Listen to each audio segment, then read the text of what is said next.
దేవుడా నీ గుడి గోలా ఇన్ని సావులిచ్చినావే,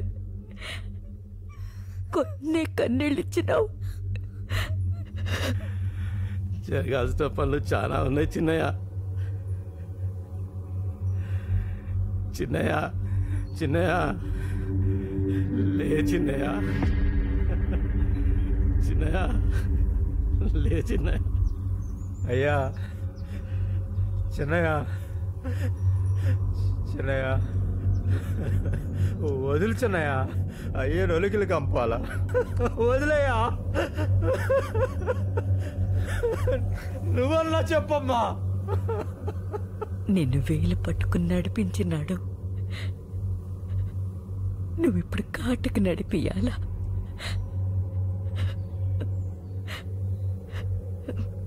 వీరా, ఇంక నువ్వైనా వదలరా అయ్యా.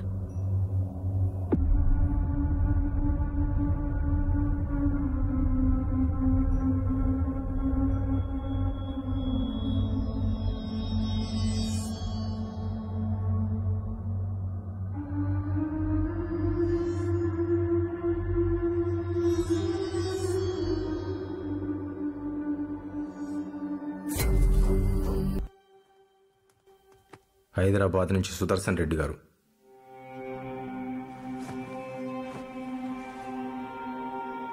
చెన్నయ్య లైన్లో ఉన్నాడయ్యా. సారీ బాబు, రావడం పడలేదు. జరిగిన దానికి మీ అందరం చాలా షాక్లో ఉన్నాం. నాన్నగారు లేకపోవడం పార్టీకి పెద్ద లోటు. మీరే దాన్ని ఎలాగైనా పూర్తి చేయాలి. ఇక్కడ పనులు పూర్తి కాగానే వచ్చి కలుస్తాను. ఉంటాను బాబు.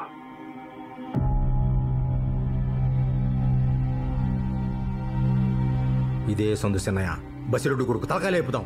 మొత్తం ఊర్లని మన చేతికొచ్చేయాలా? గనులు చూసుకునే కదా అతగాడికి నిండు అప్పగూరు పట్టిండేది. ఎట్లయినా చేసి అది కూడా మనమే చేద్దామప్ప.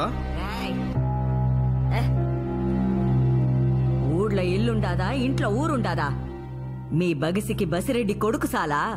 బెంగళూరులో ఉన్నవాని మనోని కూడా సంపితే సాల్నా? పోండ్రా, పోండి.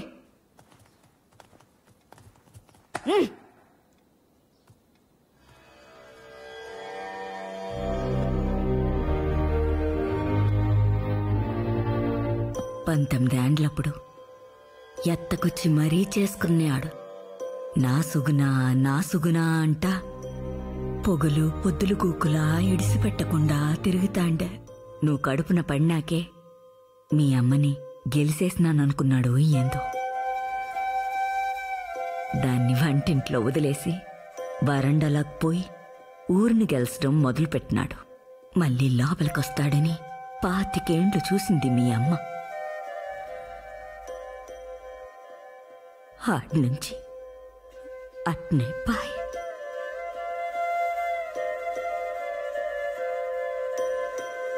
ముప్పై ఏండ్ల నాడు మీ తాత కత్తి పట్టినాడంటే అది అవసరం.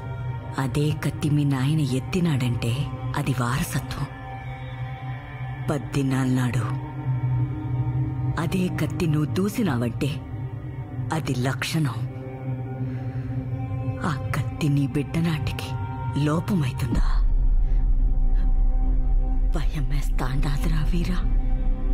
ఆ పొద్దు నువ్వు కత్తి పట్టినట్లేదే, అది నీ చేతికి ములిసినట్టుండాదని మనోళ్ళు అనుకుంటా అంటారు.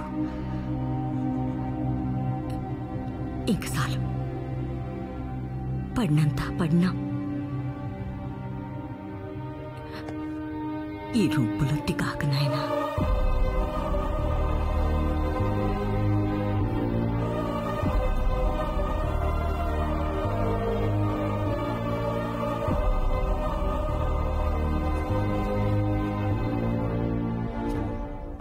దండాలియా.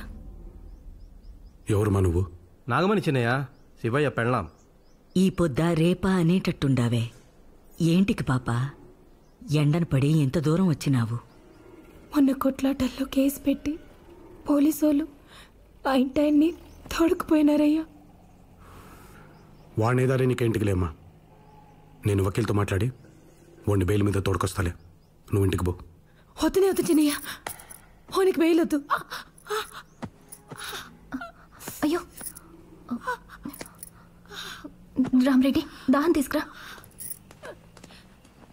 చిన్నయ్య, బయట మన వాళ్ళు మాట్లాడుకుంటా అన్నారు బసిరెడ్డి కొడుకుని చంపుతారంటనే. ఇప్పుడు మా మగోడు బయటకు వచ్చినాడంటే కత్తి పట్టుకుని ఆ నల్లగుడి మీదకు పోతాడు.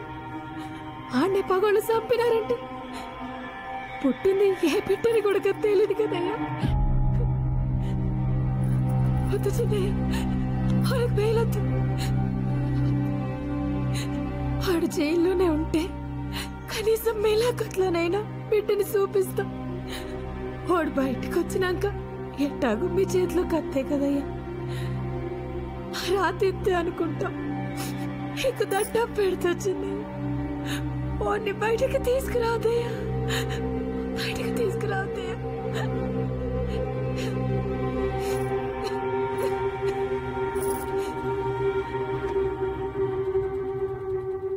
అందరూ యుద్ధంలో గెలవడం ఓడమే చూస్తారు. అంతా అయిపోయినాక ఏడవడం ఎవరికి జ్ఞాపకం రాదు. గెలిసినోడు ఏడ్సాలా, ఓడినోడు ఏడ్సాలా? వాని రోజొస్తే ఎవడైనా గెలుస్తాడు. కాని వీరా యుద్ధం రాకుండా ఆపుతాడే వాడు గొప్ప, వాడే గొప్ప.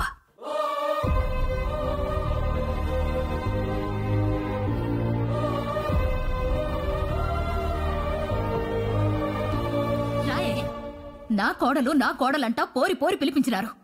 దాని మెళ్ళో తాళి బొట్టు బళ్ళగాని నా మొహం మీద బొట్టు తుడిపేసినారు.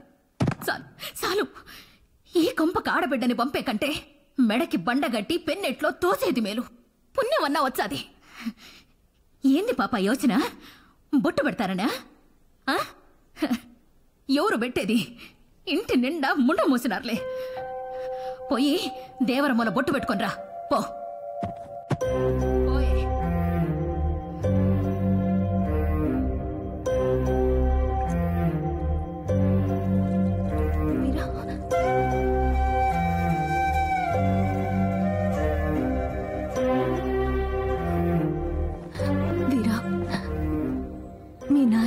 పోయినాడు నువ్వు ఇట్టుపోతాండావా?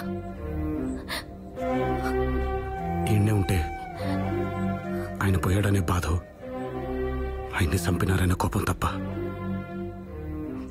వేరే దారి కనపడట్లేదమ్మా. ఎతకని అయినోళ్ల కోసం కత్తి దూశాను, అదే అయినోళ్ల కోసం కత్తి వదలలేనా? వెళ్ళి